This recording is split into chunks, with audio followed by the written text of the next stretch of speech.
Welcome to my channel Bagish education. Bagish sir উচ্চ মাধ্যমিক স্কুলের শিক্ষক।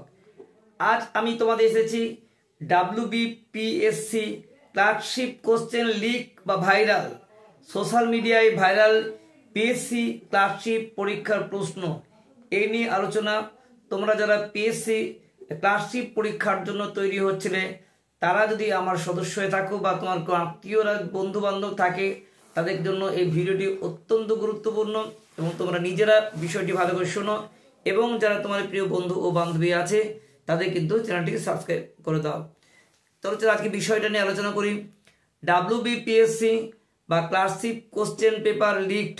বর্তমান সময়ে বুঝতেই পারছো যে রাজ্যের যে নিয়োগ দুর্নীতি, সেখানে একটা সাধারণ ঘটনা হয়ে দাঁড়িয়েছে, যার ফলে আজকের শিক্ষিত যে বেকার যুবক যুবতীরা হতাশার অন্ধকারে কিন্তু ডুবে যাচ্ছে। তারা কিন্তু একটা হতাশা দিন গুনছে। চাকরির পরীক্ষা যখনই হচ্ছে তখনই কিন্তু প্রশ্ন ফাঁস হয়ে যাচ্ছে। বিগত কয়েক বছর ধরে কিন্তু এটা দেখা যাচ্ছে।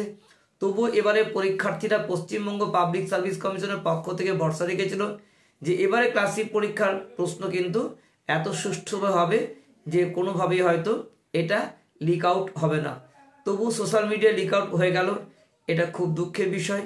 তো যাই হোক, 2024 ক্লার্কশিপ পরীক্ষা কোশ্চেন লিক, এটা তোমরা জেনে রাখো। অনেকেই এই প্রশ্ন পেয়ে গেছে, তোমরাও সংগ্রহ করে নিতে পারো। প্রশ্নের ধাঁচ তোমরা বুঝতে পারবে নতুন পরীক্ষা হলে।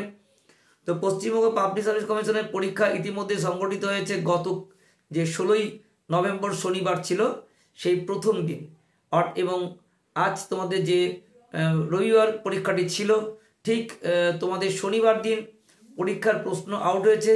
পরীক্ষা ছিল রবিবার দিন। তো এই পরীক্ষাটি 4টি শিফটে সংগঠিত হয়। তো সেই 2টি শিফট এবং তার পরের 2টি শিফট পরীক্ষা হয়।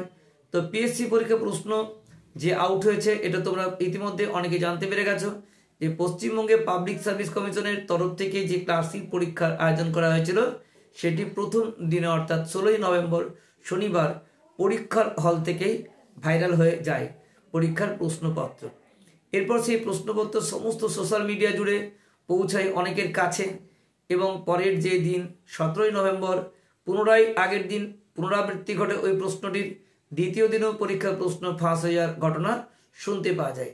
এরপর ক্লার্কশিপ পরীক্ষার যে প্রশ্নপত্র সুষ্ঠুভাবে সম্পন্ন করার জন্য পশ্চিমবঙ্গ পাবলিক সার্ভিস কমিশন প্রশ্নপত্রের মধ্যে QR কোড বসিয়েছিল, কিন্তু QR কোডের থাকা সত্ত্বেও প্রশ্নপত্র কিন্তু বাইরে বেরিয়ে গেছে।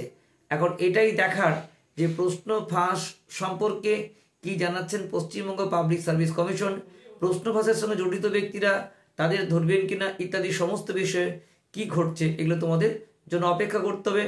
এবং অবশ্যই বলবো তোমরা সঙ্গে থেকেও, এবং পিএসসি পরীক্ষার কি সিদ্ধান্ত হবে সেটা কিন্তু এখনো হয়নি। সিদ্ধান্ত হলে অবশ্যই আমরা কিন্তু এই চ্যানেল থেকে জানিয়ে দেবো। বেস্ট অফ লাক, সকলে ভালো থেকো।